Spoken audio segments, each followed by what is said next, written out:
Mais il y a peut-être trop de gens qui considèrent que le développement personnel, c'est être heureux, c'est l'absence de malheur total. C'est avoir 20 sur 20 partout, réussir partout, dans tous les domaines, ne plus avoir de problème.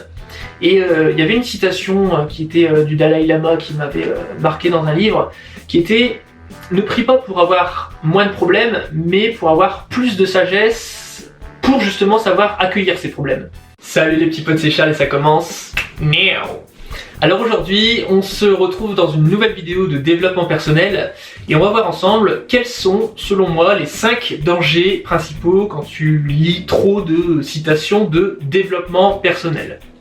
Alors, c'est un peu la grande mode en ce moment, on est plusieurs milliers à suivre des comptes Insta avec toujours des citations, une belle phrase, derrière une belle image, un soleil rose, une fleur, enfin bref, tu connais un peu la musique.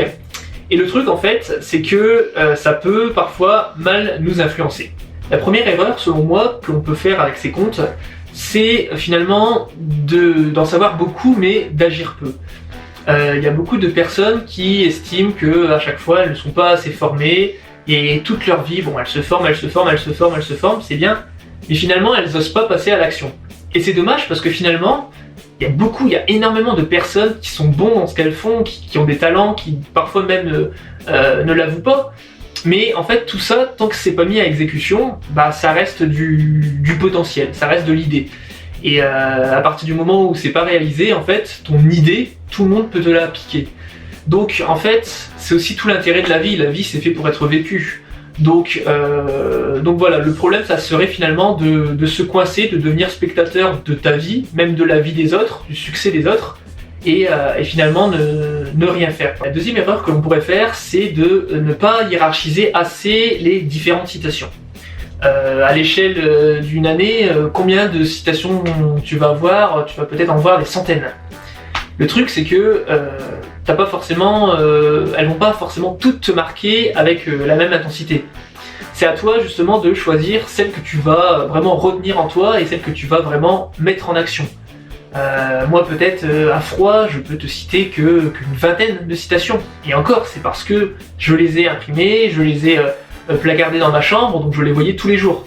Donc l'idée c'est vraiment de te dire, c'est pas la peine de sans arrêt courir après X lièvres à la fois, c'est vraiment celles qui vont te marquer, tu décides de les appliquer à la lettre si tu veux changer de vie, si c'est ton choix. La troisième erreur, ça serait d'être trop naïf. De nos jours, avec les publications qui circulent, c'est un peu la société de l'infobésité, tu peux avoir du vrai, tu peux avoir du moins vrai.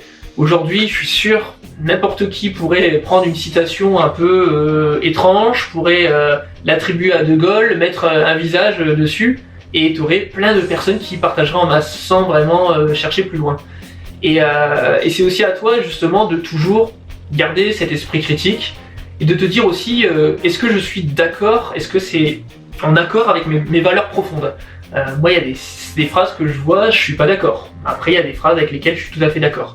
Donc voilà, c'est aussi encore, ça rejoint un peu l'erreur numéro 2, c'est d'être bien sélect dans ses choix et de vraiment se cantonner qu'à vraiment du qualitatif. La quatrième erreur que tu peux faire en lisant des citations, en tout cas trop de citations, ça va être de finalement préférer la beauté des mots à leur poids.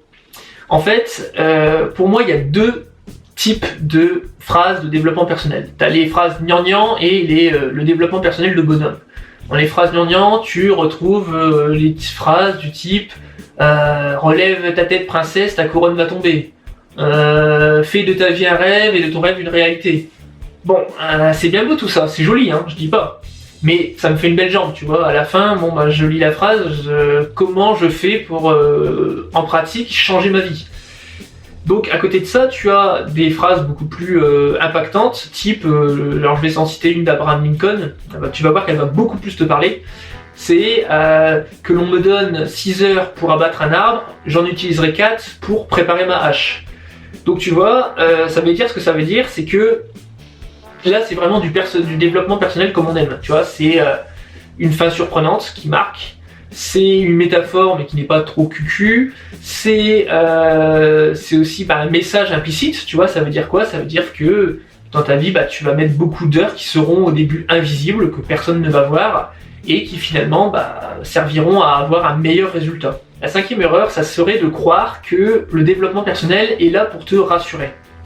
En fait, alors, on a tous notre vision du bonheur. On va pas rentrer non plus dans une philosophie qu'est-ce que le bonheur, mais il y a peut-être trop de gens qui considèrent que le développement personnel, c'est être heureux, c'est l'absence de malheur total. C'est avoir 20 sur 20 partout, réussir partout, dans tous les domaines, ne plus avoir de problème.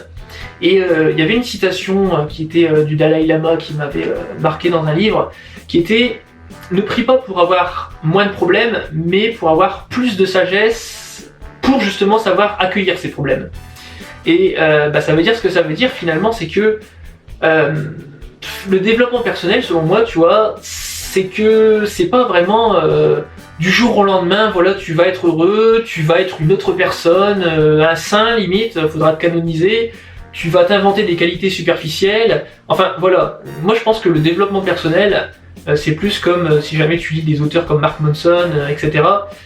Je pense que c'est d'abord, avant tout, apprendre à mieux se connaître, apprendre à accepter ses défauts, pas forcément à être une personne parfaite, mais à continuer de vivre sa vie en étant une pas trop mauvaise personne, en prenant conscience de quelles sont nos forces, aussi nos faiblesses, et déjà c'est déjà assez énorme. Donc voilà, si finalement on devait faire un bilan des meilleures phrases en développement personnel, c'est peut-être pas forcément les plus jolies, mais c'est celles qui sont les plus trash, et surtout celles qui permettent de développer l'autodiscipline nécessaire pour passer à l'action. Quant à moi, je te retrouve très bientôt dans une nouvelle vidéo de développement personnel. Tu peux me laisser un pouce de soutien, t'abonner, comme toujours tu sais, ça ne mange pas de pain. Et ça m'aide énormément aussi. Si tu as des jolies phrases vraiment impactantes dans les commentaires, tu peux me les laisser. Et puis je te retrouve très bientôt dans une nouvelle vidéo. Allez, prends soin de toi, salut.